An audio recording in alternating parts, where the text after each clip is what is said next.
We are doing the last part of the lesson, children, where Jo is talking about her problem that she is not able to accept the end of the story and what the father has to say about it. So let's continue with the story. So, children, we are reading on page number 53, where we found that Jo was starting to fuss with her hands because she thought that the story was over. And her father wanted her to listen to the end of the story, giving the story a different end that Jo did not like. So, today we are going to read what was Jo's problem and what her father had to say about the end. Let's continue the story. What? And Roger Skunk said, "It's me, Mommy. I smell like roses." And she said, "Who made you smell like that?" And he said, "The wizard." And she said, "Well, of all the know, you come with me, and we are going right back to that very awful wizard."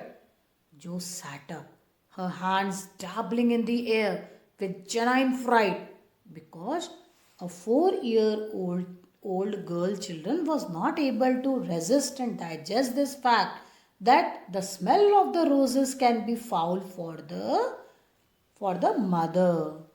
Children, this is having a specific reason behind it. We know that skunks they live in the marshy place and their usual smell is foul. Therefore, it's quite natural to them. They are born with this particular smell, and any deviation is a violation of nature. So, the mother skunk must be thinking that the smell of roses of Roger's skunk was unnatural. Then it was disgraceful on the part of the wizard to change the smell without the permission of parent. No parent in this world children want that without their consent or permission any third person does interfere into their family matters or does something playful with the children. Therefore, here the parent did not like that without her consent the smell was changed. But Jo, as she was very small and you know that she was a happy go lucky child and therefore she got upset and she did not understand this fact that it was wrong on Roger Skunk's part to go and without permission of the parent and get the unusual smell of roses, and that was unusual for the skunk family. So let's see what happens. So she is very frightened and she's thinking that the mother is wrong here. But daddy, then he said about the other little animals run away.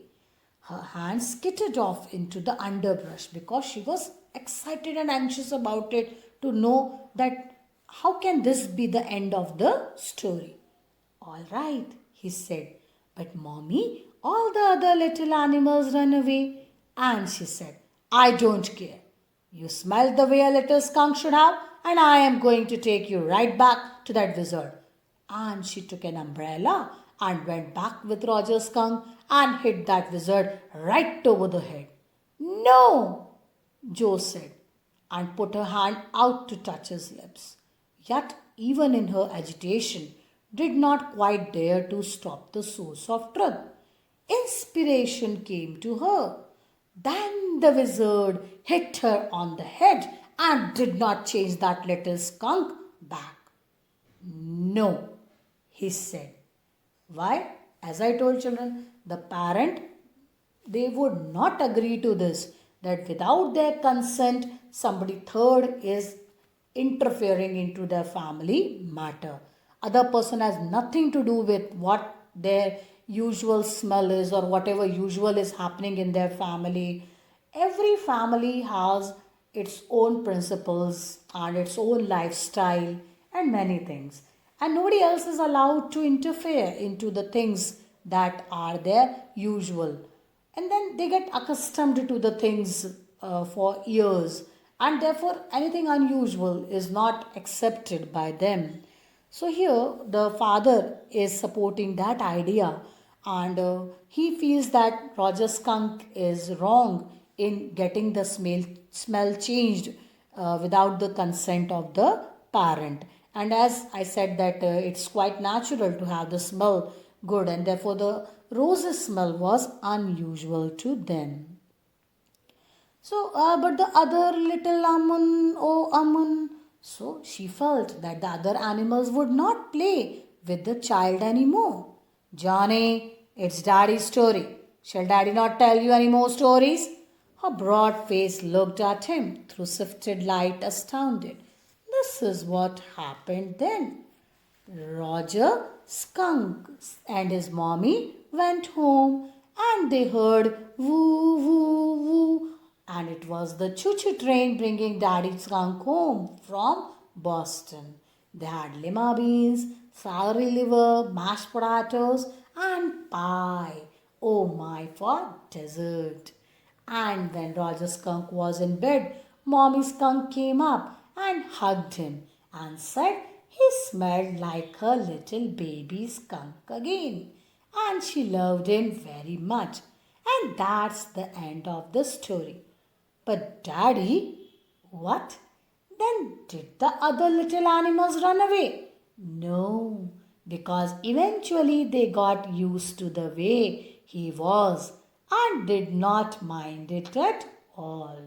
So children, as I said that all the family they have their own principles in their life, and therefore whatever unusual comes into the family, that is not accepted suddenly. So you can take an example of the people who are sick. They keep the boys also, they keep their long hair, and imagine a boy getting the hair cut. So naturally the family, because it's the custom in them, the convention is followed by the family people that they don't get their hair cut, even the boys. So it will be wrong, like on the part of the child, to get it cut by himself or herself. So that is not allowed because they are following their own conventions. So here the same thing, they are following the foul smell. It's their convention, it's a tradition in their family to keep the, or it's quite natural with them to keep the foul smell. So anything unusual was not accepted by the parent. But children, what happens, that the people they get to understand, yes, that this is not allowed into their family, it's their family tradition or a convention. So naturally they get accustomed to it, and they get adapted to it, and then they never complain about it. So the other animals they got used to the smell of the Roger skunk and did not complain anymore, and they continue to play with Roger skunk. So no, so eventually they got used to the way. What's eventuality? Now, children, eventuality has nothing to do with the story. But here, as you know, that Joy is quite inquisitive and she is a child also. Therefore, she keeps on deviating from the point. And so she asked this question. In a little while is the meaning of eventuality. That was a stupid mommy, Joe said. It was not, he said with rare emphasis, unbelieved from her expression that she realized he was defending his own mother to her or something as odd. Roger Skunk as a character, symbolizes Jack's own personality as a child. He loved and obeyed his mother very much, and she in turn taught him courage and self regard in dealing with his hurt and humiliation on account of his cirrhosis and stammering. The skunk is as unquestioningly obedient as Jack himself was, and therefore he was speaking in this manner. And Joe felt that as it was very strange on the part of the father to speak and defend the mother in this manner. Now I want you to put your big heavy head on the pillow and have a good long nap. He adjusted the shades so not even a crack of day showed, and tiptoed to the door in the pretense that she was already asleep. But when he turned, she was crouching on top of the covers and staring at him. Hey, get under the covers. Fall fast asleep. Bobby's asleep. She stood up and bounced gingerly on the springs. Daddy, what? Tomorrow I want you to tell me the story that wizard took that magic wand and hit that mommy. Her plump arm chopped forcefully, right over the head. No, that's not the end of the story. The point is that the little skunk loved his mommy more than he loved all the other little animals. And she knew what was right. Underline this line, children, these lines, very, very, very important. Now, if the question is asked to you that why the son did not go against the mother, you will have to write this answer, that he loved his mommy more than he loved anybody else. And then she knew what was right. He knew that he was having trust in his mother, that whatever the mother would decide for him, that would be right. So, out of belief, out of trust, out of faith, he did not go against the mother. So, here Jack is trying to convey that the other people, they get accustomed to the things that we have in us, and the parents are only the one who stand behind every time when the world is not with us, even that time, and the world with when is just pampering us, that time also the parents are with us to always make us feel the and always make us understand the difference between right and wrong. No, tomorrow you say he hit that mommy. Do it. She kicked her legs up and sat on the bed with a great heave and complaint of sprains.